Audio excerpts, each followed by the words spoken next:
Assalamualaikum warahmatullahi wabarakatuh dan salam sejahtera. Selamat berjumpa lagi di blog saya Sembang Niaga. Hari ini saya akan sharekan dengan kawan-kawan macam mana nak dapatkan sistem autoresponder di mana kita capture email traffic yang datang ke website, blog ataupun fanpage kita secara percuma, free for life. Alright, websitenya adalah www.benchmarkemail.com. Kalau kita lihat ke sini, kita pergi je ke pricing and sign up. Bila kita dah login ke benchmarkemail.com, kita pergi ke pricing and sign up.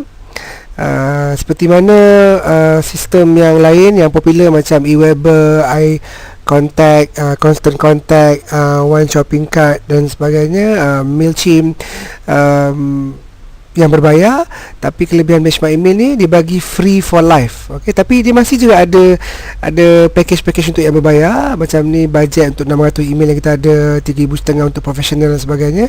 Tapi kalau kita scroll down ni, okey, ini dia punya free for life option.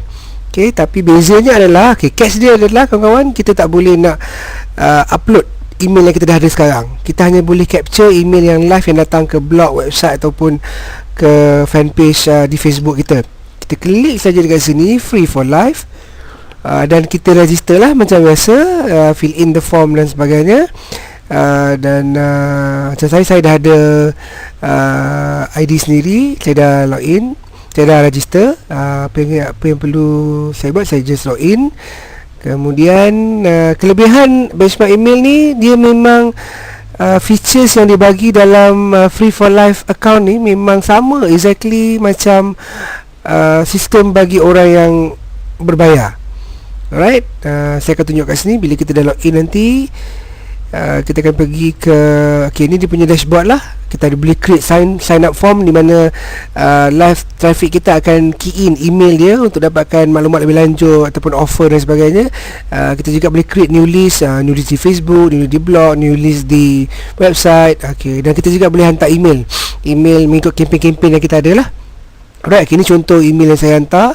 Welcome email saya untuk company saya, dan juga ini adalah list daripada fanpage saya sendiri. Saya pun masih baru lagi pakai sistem ni, dan amat menarik. Dan yang paling best bagi saya adalah kalau kita pergi dekat email ni, kita juga ada autoresponder, di mana bila orang key in saja, email akan automatic pergi ke inbox email yang traffic kita berikan masa dia orang masuk, dia orang key in dalam sign up form tu. Dan saya rasa sistem ni amat baik. Dan kalau tengok sini ada FB opt-in page untuk FB page saya, dan juga saya juga ada blog di mana saya akan hantar RSS feed kepada semua subscriber saya. Dan Benchmark Email memang bagi saya satu benda yang menarik, especially pada newbie macam saya ni. Dan saya ingin berkongsi lah maklumat daripada kawan-kawan sekalian. Dan just try it, dan I'm sure you will have fun with it. Dan kalau ada apa-apa pertanyaan, boleh komen di blog saya ataupun di fanpage saya, untuk kita berbincang sama-sama tentang macam mana nak guna Benchmark Email. Sampai kita jumpa lagi dalam video tentang Benchmark Email ni yang akan datang. Dan have a good day. Terima kasih. Assalamualaikum warahmatullahi wabarakatuh. Ciao.